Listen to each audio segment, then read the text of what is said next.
ReefBum is sponsored by Polo Reef, Champion Lighting and Supply, and Polyp Lab.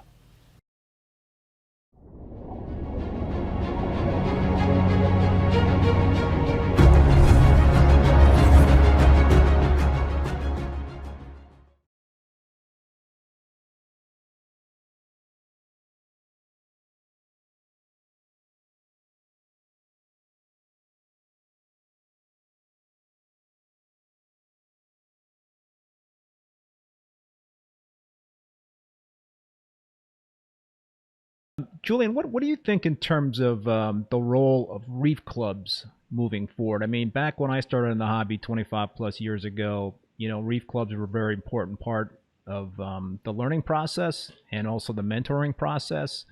I think perhaps in this day and age, I don't know, maybe they're not as strong as they were before, but what do you think in terms of reef clubs and the role they should be playing moving Yeah, forward? well, we're right in the middle of a pandemic. And so, reef clubs, even before the pandemic, were kind of getting into a lot of online social interaction. And the pandemic has forced it to really happen that way. I want to backtrack a little bit to the question you had about, my start in the reef aquarium hobby.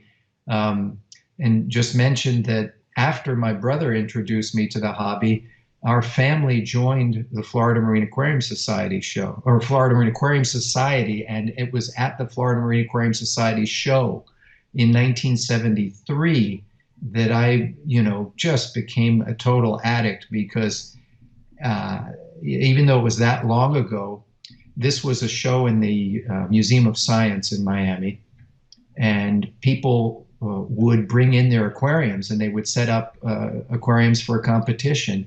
And they brought all the rarest fish and invertebrates. It was a spectacle back then, typically about 100 aquariums in Wow. a show. And they would get, easily 10,000 people or more would come through. It was really an event for the whole city. And it got me hooked big time. My brother got me started, but then seeing all of these things that people were keeping was fascinating, and I looked forward to every month. We had meetings at the Museum of Science, and at those meetings there was always a speaker who would make a presentation, educational. There was a question and answer section.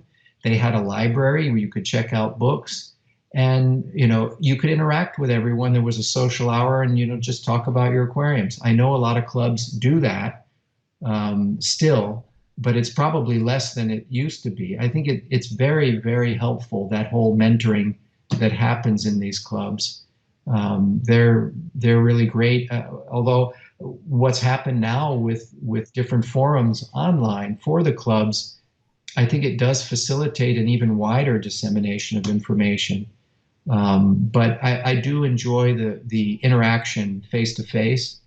Florida Marine Aquarium Society also had field trips back then. I think they still do on occasion. They'll do aquarium hops, but they used to do collecting trips. They would go down to the Florida Keys, the whole bunch on a bus with a bunch of boxes of Dunkin' Donuts, and away we went and brought our buckets and aerators and collected whatever, usually just before the Florida Marine Aquarium Society show in the summertime.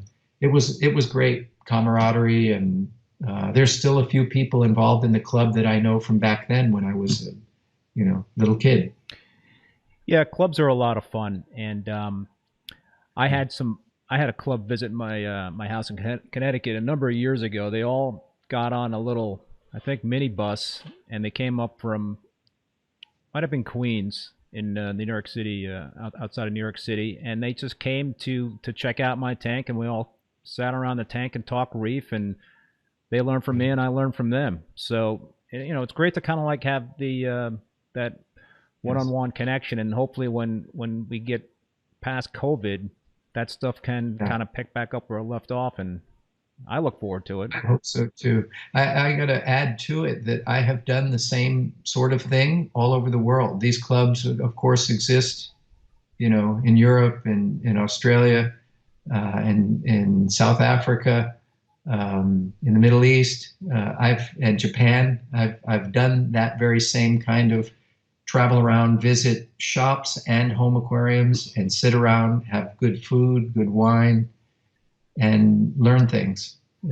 It's an international way of sharing information, and it's the same wherever you go.